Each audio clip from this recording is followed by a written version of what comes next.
Un trio de présentations sur l'ataxie de Charlevoix-Saguenay. Alors, c'est moi qui ai le plaisir de vous présenter le Dr Jean-Pierre Bouchard, qui est notre premier présentateur ce matin. Le Dr Bouchard est neurologue à l'hôpital Enfant Jésus à Québec. C'est un des fondateurs de la neurogénétique au Québec, avec le Dr André Barbeau. On a une opportunité relativement rare actuellement, aujourd'hui, puis j'espère que les plus jeunes, vous allez en profiter. C'est d'avoir une conférence de celui qui a lui-même décrit la maladie dont on va parler aujourd'hui, l'ataxie Charlevoix-Saguenay. Alors, 30 ans plus tard, c'est vraiment une opportunité exceptionnelle qu'on a d'avoir encore avec nous le Dr Bouchard. Merci Jean-Pierre, tu as la place.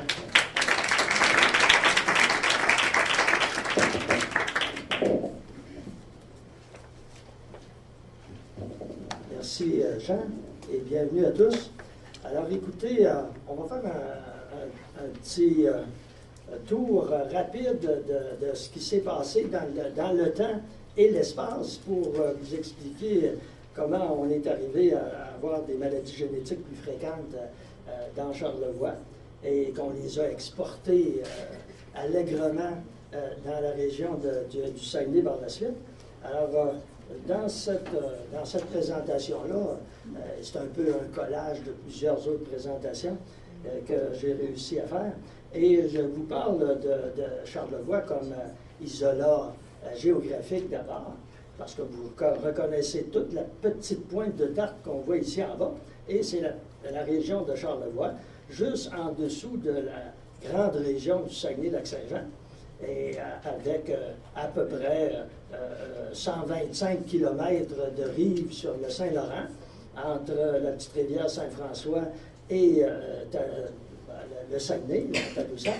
Donc, vous avez cet endroit où les gens sont venus s'installer. Et cet endroit-là, il est particulier.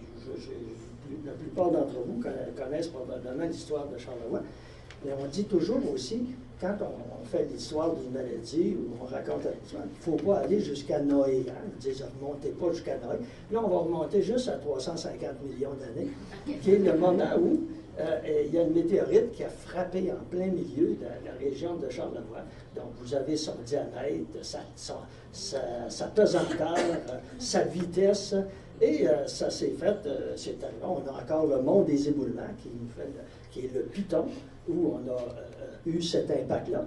On a une magnifique évidence ici. On a l'impression qu'on voit que la météorite est arrivée comme ça et que vous voyez ici l'endroit le plus haut, donc qui est le mont des éboulements, qui représente le pic du magma qui est remonté sur la Terre à ce moment-là.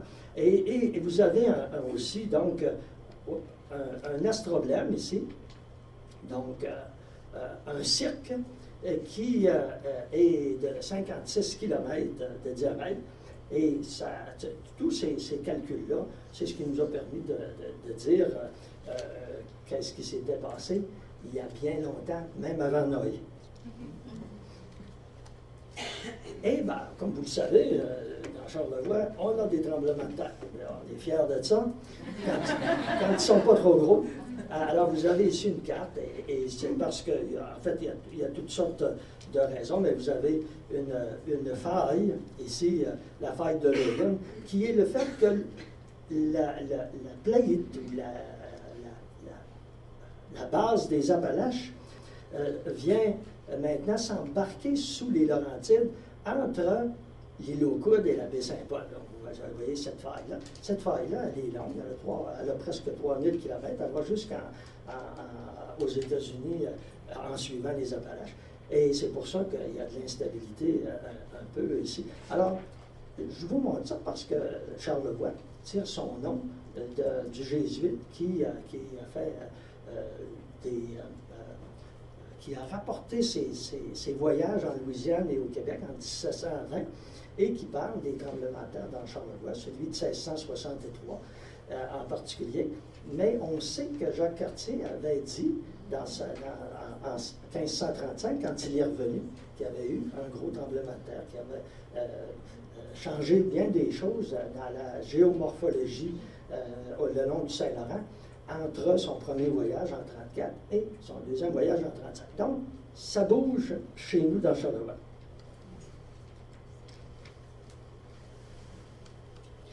Alors ça, ce que je vous montre ici, c'est une photo qui est prise sur un terrain que j'ai acheté sur le Cap au Corbeau, qui fait partie du groupe des éboulements. Et vous voyez donc ici les choses les plus importantes à noter, c'est que le fleuve, il n'est pas facile. Il y a à peu près 5 mètres de marée, hein, 2 fois par jour. C'était par là que venaient les premiers colons.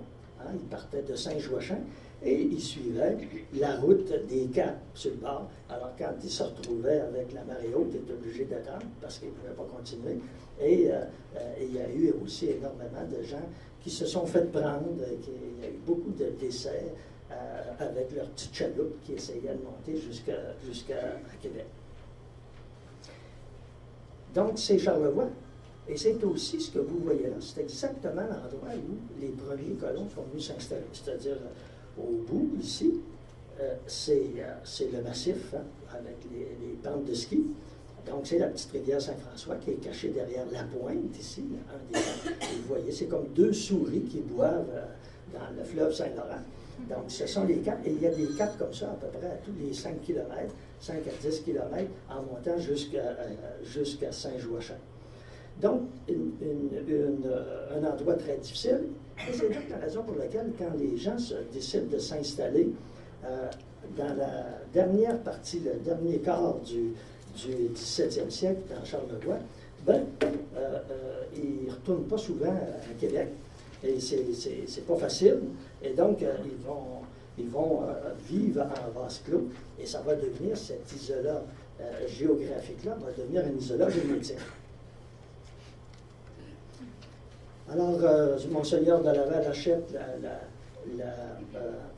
plusieurs seigneuries et va faire, ça va être la seigneurie de Beaupré qui va se rendre maintenant jusqu'à la baie Saint-Paul.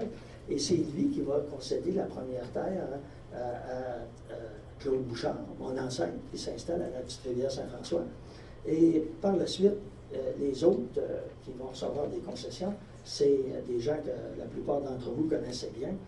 Noël Simard et Pierre Tremblay, donc les grands-parents de la société québécoise, dont les patronymes restent encore extrêmement présents de nos jours dans Charlevoix et au Saguenay. Alors, qu'est-ce qui se passe? Les premiers fondateurs. Alors, un fondateur, là, dans cette... vous savez, je n'ai rien inventé là-dedans. Là. Il y a des gens qui ont travaillé beaucoup.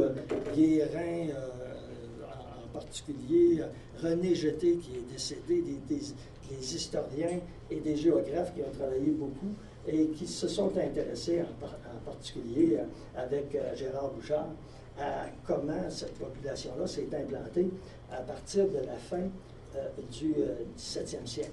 Donc, il y a 15 fondateurs, et pour être un fondateur, il faut que vous soyez un enfant de quelqu'un qui n'était pas dans Charlevoix, et vous êtes marié dans Charlevoix, et vous avez eu une descendance dans Charlevoix. Donc, vous êtes un fondateur si vous avez ces choses-là. Vous avez ici, donc, 15 fondateurs. Mais ces fondateurs-là, ce n'est pas Noël Simard, etc. Ce sont plutôt les enfants des Bouchard, des Simard et des Tremblay qui vont devenir des fondateurs. Et Claude Bouchard a 5 descendants, 3 filles et 2 garçons. Et il y en a une qui marie Lavoie, un autre qui marie un Tremblay. Les 3 autres marient des Simard. Donc, on se retrouve avec déjà une densification, si vous voulez, au niveau des gènes, parce qu'ils vont continuer pendant plusieurs années à avoir des descendants qui vont, de près ou de loin, avoir le même background. Ce qui est encore plus intéressant, c'est que vous avez aussi un fait que ces grands-parents-là viennent en grand nombre d'une toute petite province en France. Et donc, 50% des gens viennent du Perche. C'est gros comme rien. Et puis, alors que c'est une partie de la Normandie, une toute petite partie de la Normandie. Et 23% des gens dans le reste du Québec viennent de la Normandie. Mais on a 50% du Perche dans Charlevoix. Et les fondateurs suivants, on passe vite, bon, ils se marient dans Charlevoix, 52 le font.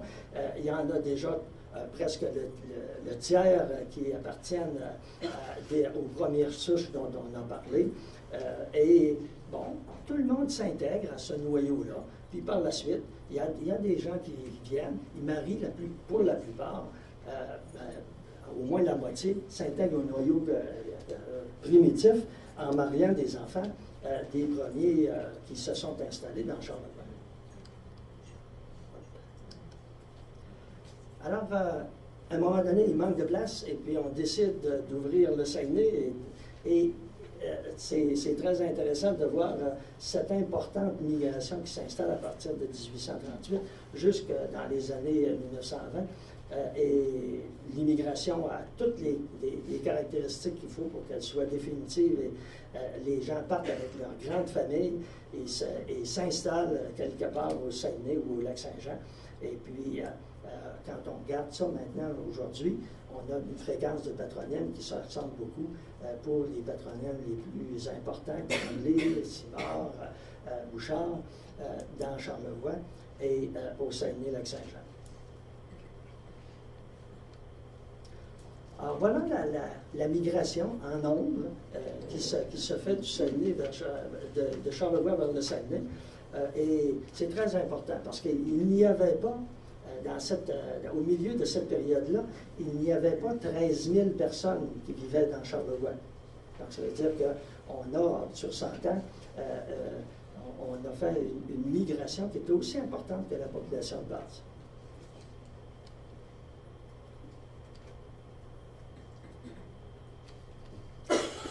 Et ça, c'est tiré des nombreux bouquins qui nous parlent de cette migration.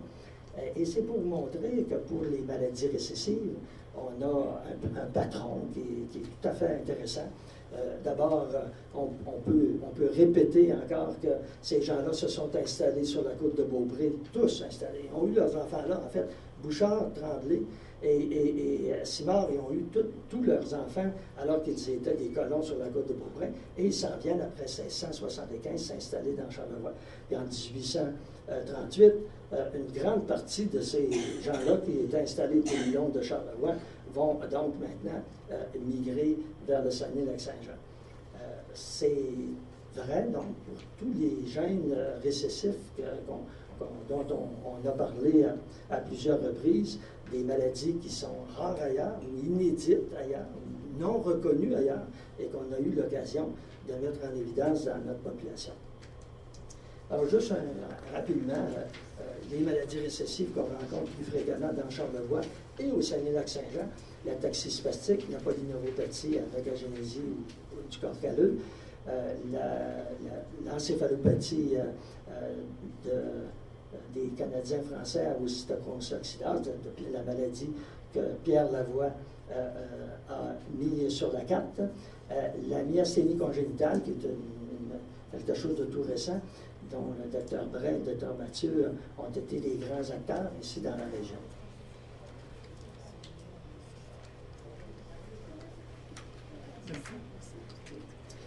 Et bon, il y a d'autres. Il n'y a pas juste des maladies. Évidemment, vous avez vu, là, moi je parle des maladies neurogénétiques, la tyrosinémie, les autres maladies, la fibrose kystique, etc., peuvent avoir aussi des fréquences plus élevées dans notre Charlevoix et au Saguenay-Lac-Saint-Jean.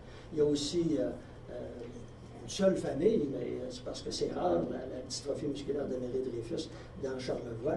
L'incidence de la myotonie la dystrophie myotonique de Steiner est la même, surtout dans Charlevoix-Est, où la densité est plus importante, l'incidence est plus importante qu'au Saguenay-Lac-Saint-Jean. Et la dystrophie oculopharyngée est aussi présente. Et il y a d'autres pathologies, comme cette leucodystrophie dominante de l'adulte, il y a à peu près une douzaine de familles dans le monde, et il y en a une dans Charlevoix. Alors, on vient à l'Arsac, c'est la première publication sur cette maladie. Donc, en février en février 1978, j'allais dire 2008.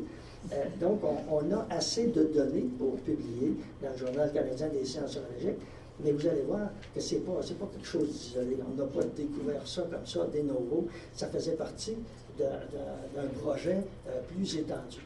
Et vous avez ici l'évidence qu'il y avait des bouchards là-dedans. Hein? Alors, avec le docteur André Barbeau, dont on va parler tout à l'heure, vous avez Rémi Bouchard, qui est un neurologue à l'Enfant Jésus, et vous avez Roch-Hugo Bouchard, qui est un psychiatre à Québec. Et Roch-Hugo était le fils de Pépère Joyeux lors du carnaval de Chicoutimi. Ça a-t-il eu encore, le carnaval? Oui. Oui, ça fait longtemps. Alors, si on regarde les données de l'ARSAC, ben, c'est ça. La description clinique s'est faite dans le cadre d'une étude dont on va parler avant la fin des années 70. On a ensuite, quand on a eu la possibilité de le faire, fait des études de liaison pour localiser le gène. Ça a pris du temps, c'était compliqué. Et puis, le gène a été identifié et la publication a été faite au tout début de l'année 2000. La création de la fondation de l'ARSAC, c'est un point important aussi, parce que la recherche de base a comme changé de vitesse. On est passé de la petite directement à la grande depuis ce temps-là, grâce à des acteurs importants, Dr. Bray en particulier.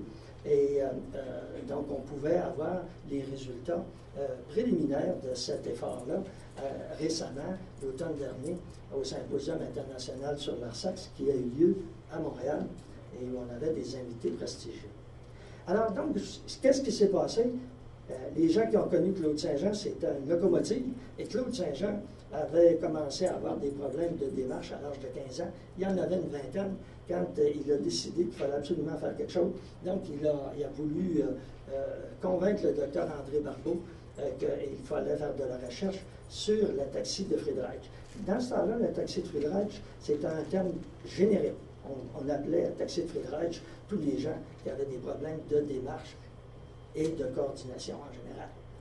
Et donc, on a commencé à faire une étude avec le docteur Barbeau, qui, lui, avait déjà fait des études génétiques dans la province de Québec. Vous savez que c'est lui qui avait retrouvé les grandes familles de dystrophie oculopharyngée en 1964.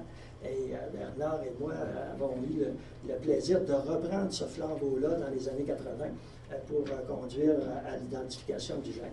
Alors, le docteur Barbeau, il parlait des effets fondateurs déjà régionaux, et il avait fait des cartes du Québec avec toutes sortes de documents pour le prouver. Mais, donc, l'effort qui se fait à ce moment-là, c'est de mettre une équipe en place qui va étudier les ataxies récessives au Québec. Et nous, on fait partie de ça à Québec. On fait venir des ataxiques pour faire le protocole, qui était un protocole qui prenait 4 ou 5 jours à faire des ponctions lombaires, des biopsies, des électrodes, toutes sortes de choses. Et les gens viennent, on n'a pas de problème. Sauf que nous autres, des ataxies de Friedreich, des vrais, on a à peu près une couple, et on n'a pas beaucoup. Alors qu'on se retrouve avec les gens qui ont un autre type d'ataxie. On dit au docteur Barbeau, écoutez, nous autres, on a des ataxies en masse, sauf que ce n'est pas des ataxies de Friedreich. Puis, c'est curieux, ils sont beaucoup plus spastiques, etc. Alors, donc, le premier livre, il va sortir 6 numéros spéciaux en 10 ans du Journal canadien des sciences urologiques pour rapporter les études qui sont faites dans cette période-là sur les ataxies, surtout récessives. Bon, vous voyez ici, par exemple, le docteur Barbeau qui parle de l'étude en collaboration sur l'ataxie de Friedreich, 74 à 86. Et bon, il nous dit combien de gens étaient identifiés. Bernard, il y a probablement des gens que tu as encore dans ce groupe-là, parce que le docteur Barbeau, il y avait toutes sortes de choses. Mais vous voyez que déjà, la deuxième ataxie la plus fréquente, récessive, c'est l'ataxie de Charlevoix-Saguenay. On l'a reconnu dans le contexte québécois. Fait qu'il n'y avait pas d'ordinateur dans le temps. Ici, vous voyez un document fait à la main. Et l'écriture, c'est la mienne, elle n'est pas belle. Et vous voyez donc que les gens sont venus et ils ont passé, les gens, là, tous ces tests-là. Ça, c'est des biopsies musculaires, nerveuses, des électromyogrammes, des électronystagmogrammes, des ponctions lombaires, des tests biochimiques, etc. Et ça, ce n'était pas uniquement comme ça. Tous les ataxiques qui allaient à Montréal ou à Sherbrooke, on faisait le même protocole. Et il y en a qui étaient braves. Ils sont venus 5 ans plus tard, et ont passé à peu près la même batterie avec des choses un petit peu nouvelles à ce moment-là, parce que là, on avait acquis, par exemple, une tomographie axiale. Avant ça, on n'en avait pas. Donc, vous voyez qu'on a refait ça. Et il y en a qui sont venus plusieurs fois pour des contrôles. Mais déjà, on avait saisi l'histoire clinique de la maladie. Et quand on regarde, pourquoi on appelait ça l'ataxie spastique, c'est que d'abord, il y avait de la spasticité et il y avait de l'ataxie, ça va de soi.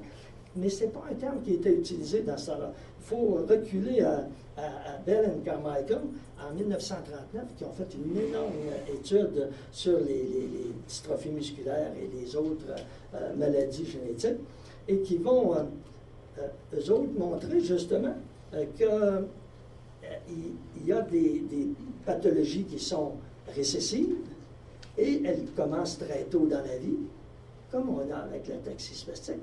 Et il y a des pathologies qui sont dominantes, et ce sont des ataxies spastiques, dans les deux cas, dominantes, récessives. Alors nous, c'est pour ça qu'on a appelé ça l'autosomal recessive spastique ataxia de Charlevoix-Saguenay. C'était parce qu'on trouvait qu'on cadrait mieux avec ce type de pathologie-là décrit en 1939.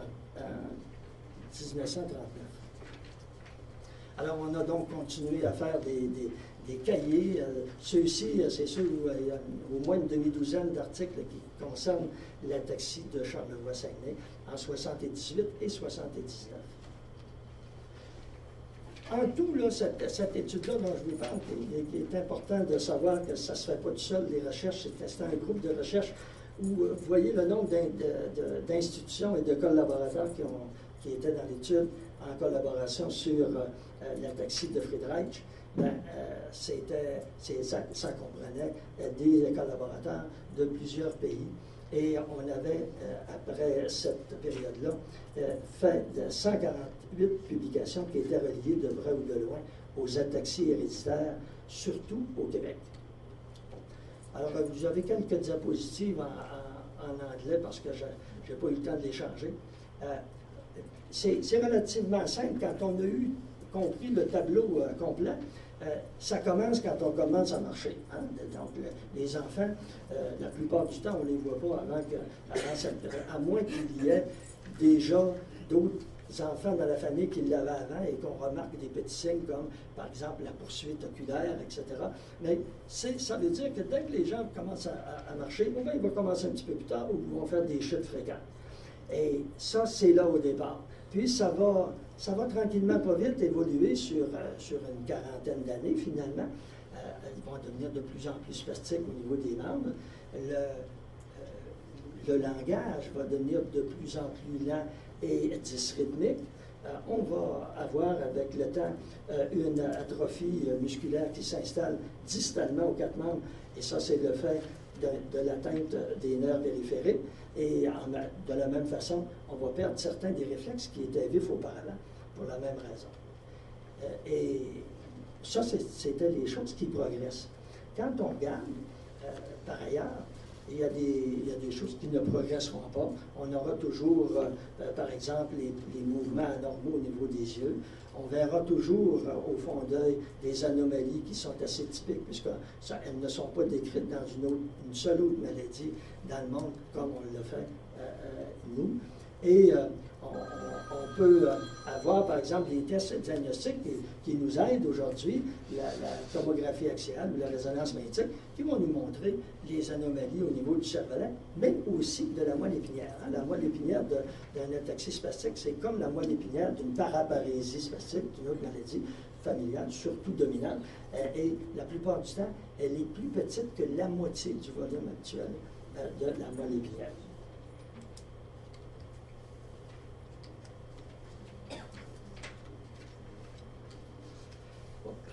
Alors, ça c'était... Bernard, tu n'as pas connu, toi, les pneumoencéphalogrammes, je pense, hein? Tu es trop jeune. Mais, alors, on faisait, pour voir les structures, en particulier du cervelet, l'injection d'air par une ponction lombaire, et on pouvait voir, par exemple, comme ici, qu'il y avait une atrophie importante au niveau de la partie antérieure et supérieure du cervelet.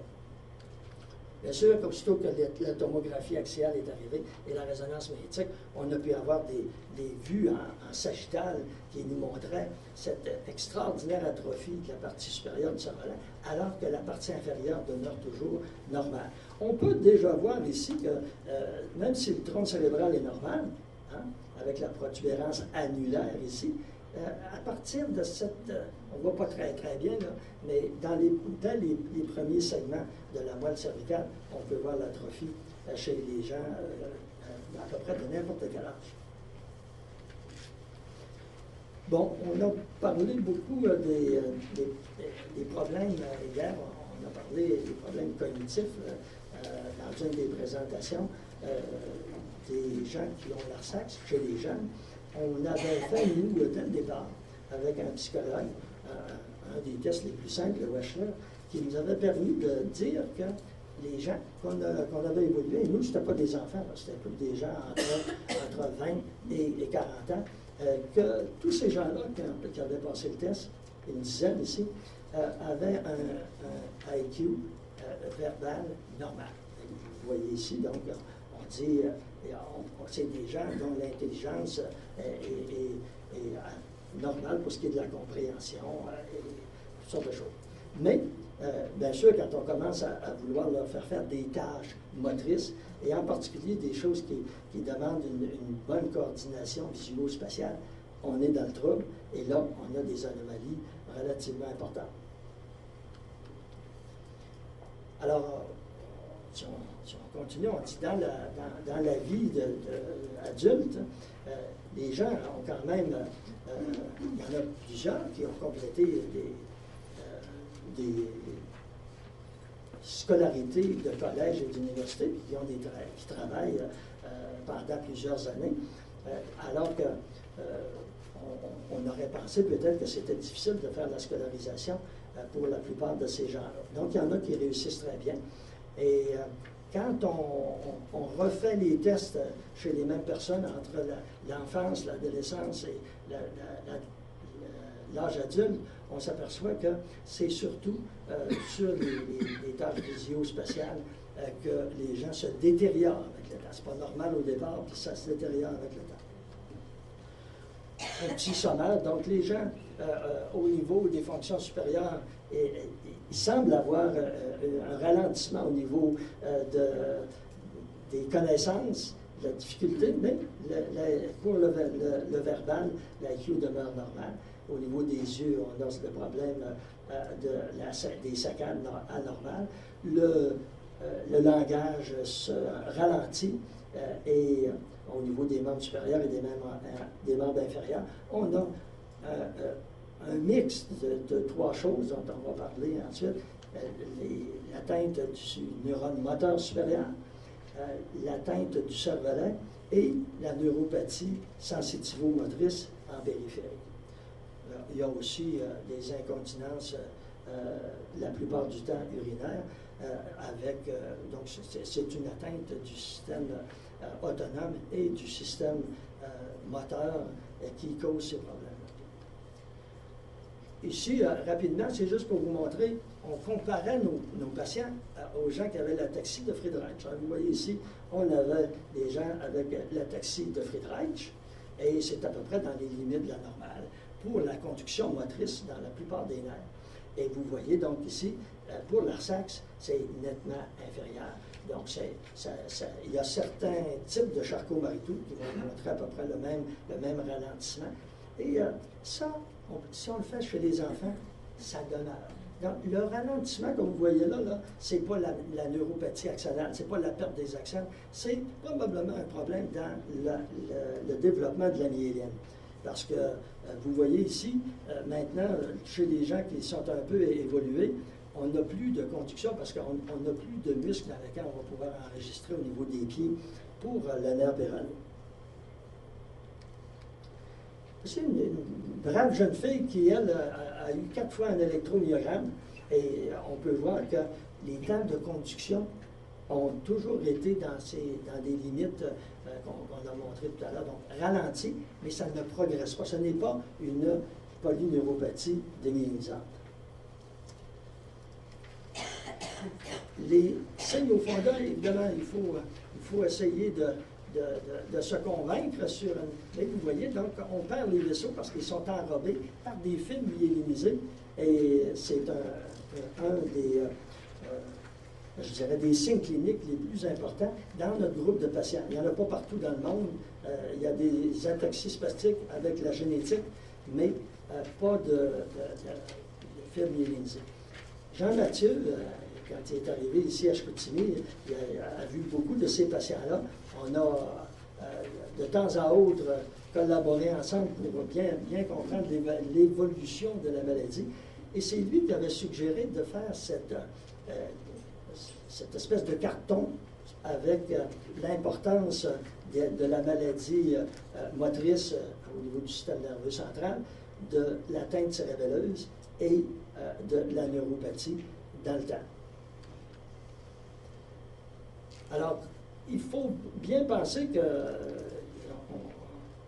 c'est pas toujours facile de faire le diagnostic au tout départ, très tôt dans la vie, mais si on a des temps de conduction qui sont lents, des troubles de la poursuite oculaire, et si on a des signes cérébelleux aussi et moteurs, ben, il faut faire le diagnostic différentiel la plupart du temps avec les ataxies, excusez-moi, avec la paralysie cérébrale. Et si on demande, ben, souvent, il y aura plus d'un candidat qui aura la maladie dans cette famille-là. Si ça touche un des premiers, on va pouvoir faire les conseils génétiques utiles pour éviter ça. Alors, l'épidémiologie, écoutez, il y en a, Jean-Mathieu, Bernard et moi, on est les pères de 300 personnes, un petit peu plus que 300 au Québec. Et c'est sûr que c'est l'ataxie spastique la plus commune dans le monde. Je ne reviens pas sur les fondateurs, mais vous voyez donc, quand on a étudié des gens qui étaient nécessairement des porteurs du gène, tout le monde revenait au groupe dans Charlevoix. Et on pense qu'il y avait le gène au 17e siècle en France, mais on n'en a pas trouvé. C'est un des pays où on n'a à peu près pas, il y a juste une famille qui venait de l'extérieur, dans la région de l'Est de la France. Il n'y en a pas du tout dans les endroits, dans la Normandie et dans le Poitou, d'où viennent la plupart de nos ancêtres. Bon, alors, il y a des tableaux comme ça, vous les avez dans vos papiers. Ça c'est un tableau qu'on a fait en 91 et on n'a pas d'autres données actuellement pour dire d'autres choses là-dessus. Alors, la fertilité, oui, les hommes ne se marient pas beaucoup, les femmes ont quand même des enfants, une quarantaine, les enfants sont normaux, mais ils sont porteurs d'un gène comme leurs parents. Et, bon, ça a explosé. À un moment donné, on a, en 2005, si je me souviens bien, ou en 2000, ça, on a eu une première grande famille en Tunisie avec l'ataxie spastique. Et plus tard, donc, on titrait dans la revue Neurologie, la sexe devient globale, mondiale, et on avait ici des papiers qui venaient d'Italie, du Japon, et il y en a maintenant dans plus d'une vingtaine de pays. Alors ça, c'est une des dernières choses qu'on a faites. Et vous voyez, en rétrospectivement, on a trouvé qu'il y avait des changements au niveau de la protubérance, mais c'était rétrospectivement, et là maintenant, on a des gens qui font des travaux avec du matériel d'imagerie beaucoup plus compétent et on voit mieux les changements dans la protubérance. On ne sait pas ce que c'est encore, mais on devrait savoir bientôt l'atrophie au niveau du cervelet antéro-supérieur et aussi les fibres myélinisées au fond de l'œil. Ça. Bon, tout simplement pour dire, écoutez, on espère que rapidement, on va pouvoir mieux encadrer les gens, faire un registre de tous nos patients qui soit vraisemblablement ici tenu dans la région de Chicoutimi pour qu'on puisse avoir des données toujours mises à jour. Et finalement, tout le monde espère que les travaux du Dr Brun vont aller de l'avant et qu'un jour, pas trop lointain, on pourra peut-être envisager des avenues thérapeutiques. Merci.